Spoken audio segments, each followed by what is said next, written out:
Good afternoon. We start with some big breaking news and that huge fire that we covered in Leedsdale on that Friday night in Denver earlier this month. Yeah, and the city of Denver has just announced it has arrested a man for arson. This is just into the newsroom within the last 15 minutes or so. So we want to get to the newsroom right now where investigative reporter Jeremy Hohola is standing by with more. Jeremy, what do you know? Yeah, you remember this was a huge fire and now a big arrest of a man by the name of Tony Becerra. Age 38, he just had a birthday. You'll remember this fire erupted 2 weeks ago at an unfinished apartment complex that was under construction off of Leedsdale and Forest. The ATF was called in as this fire continued to smolder for days. It involved more than 150 firefighters taking on the blaze here. Well, investigators have security camera footage, and according to Denver fire investigators, this man, Tony Becerra, is seen on video entering the structure before the flames erupted on January 2nd. A press release says Becerra was inaccurately described as someone who was experiencing homelessness in a 911 call. This arrest says investigators arrested Becerra on Tuesday afternoon, and he's currently being held in Aurora on arson charges. So this arrest and this news raises all sorts of questions now, like, who is this Tony Becerra guy? What was he doing inside that building?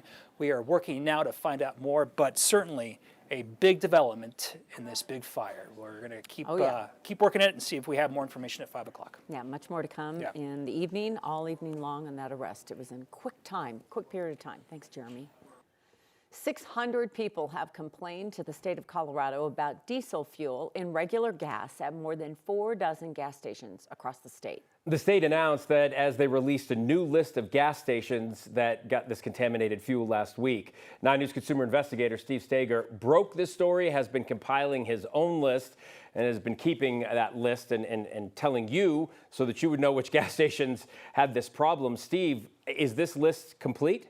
Well, you know, it's interesting. We are finding places that the retailers are telling us that aren't on Sinclair's list. So there are some questions about that. But I should say, first of all, because I've gotten so many questions about this, that I have assurances from the state and assurances from Sinclair that all the gas pumps that were contaminated, had this contaminated fuel in them, have been pumped out, cleaned, and then filled with non-problematic gasoline. But we have tracked those shipments of bad fuel to 51 gas stations all over Colorado and 1 in Wyoming. A reminder, this happened Wednesday and Thursday of last week with a mix-up at an HF Sinclair gas terminal in Henderson that put diesel into tankers delivering regular gas to stations across Metro Denver.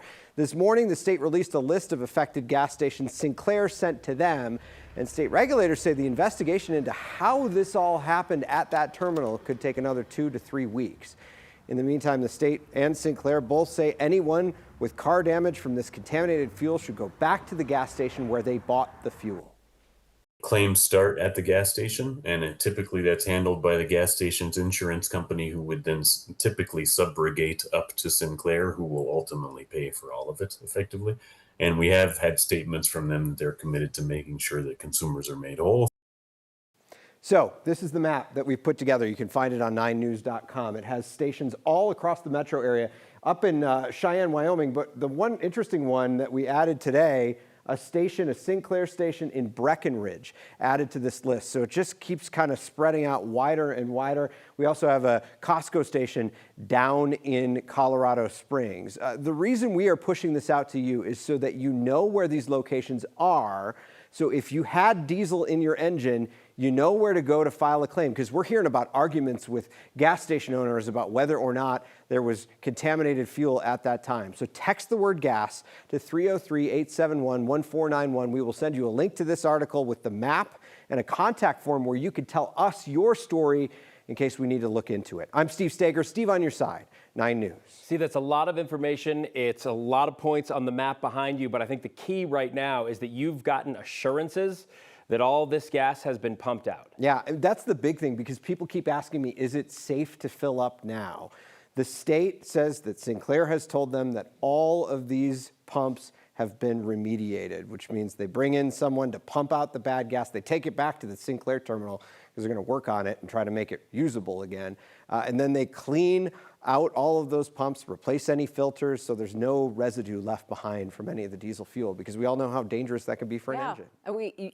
I thought of it before I filled up. We all do. I did too. I checked before I stopped at the gas station. Good work on your part. It's a little infuriating that it's taken you all this time, because I can't imagine what the average consumer is feeling like, because you have the skill to do this. Well, in this situation, we keep hearing the word unprecedented. This usually happens. When it happens at a really small scale. It'll be a mix-up at one gas station where you know it all happened at that gas station and you know it happened at a certain time.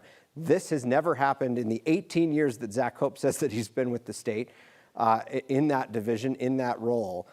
So they're just kind of trying to figure this out as they go. One of the things we talked about today is whether or not there needs to be a state law that says you have to be transparent about these things. You have to let consumers know when there was that there was a problem with the fuel. That is not necessarily written anywhere in law. Feels like it might need to be to keep things, to keep consumers informed about what's getting into their gas. It's amazing you'd have to write a law.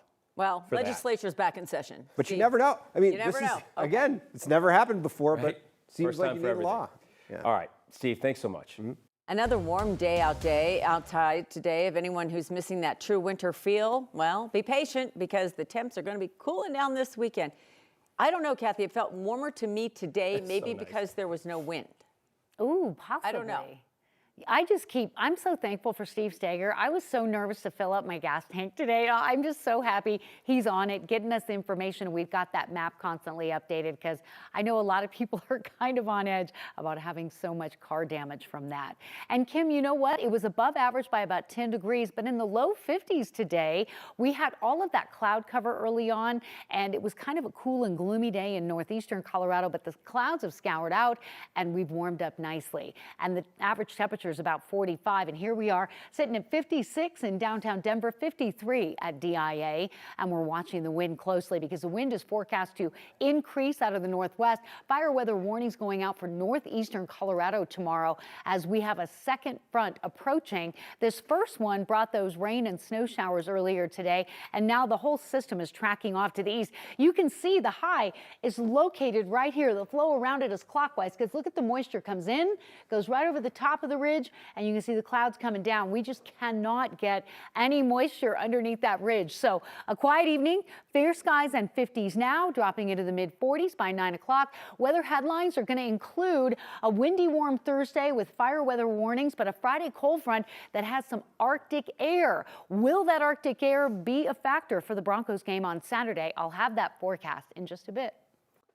Lawmakers are back at the Capitol today for the first day of the legislative session. They're returning to a budget shortfall of $850 million and the threat of federal funds being pulled by the Trump administration. 9 News reporter Spencer Soysher joins us live now. And Spencer, Democrats are already acknowledging it's really going to be tough to implement new programs and to keep things afloat. Yeah, it's kind of like if the Broncos showed up to their playoff game this weekend down by 20, and the referees also had it out for them. Luckily for the Democrats here, they hold a strong majority in both of the chambers. A lot of talk on day one of the session is about the state's $850 million budget shortfall and the cuts the state will have to make this year, but also about whether the state should give in to the president's demands to avoid further federal funding being cut.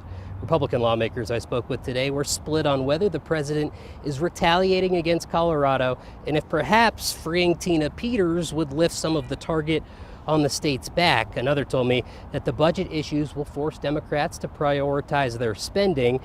Democrats, however, were vocal in saying they were not planning to change their work here to appease the president. You know, the Democrats are going to continually throughout this session try to scapegoat their mismanagement of the state government and put it on the Trump administration, but they've been mismanaging it for years now. I fear this administration will target Colorado no matter what we do. So members, it is always time to do what's right. The president has repeatedly called for Colorado Governor Jared Polis to pardon Tina Peters and pointed toward the state's use of mail-in ballots as playing a big factor in removing Space Command from the Springs. But for now, the Democrats here don't seem willing to give in to maybe get some more things back from the feds. Live at the Capitol, Spencer Soisher, 9 News. Okay, wait and see over the next few months. Thank you, Spencer.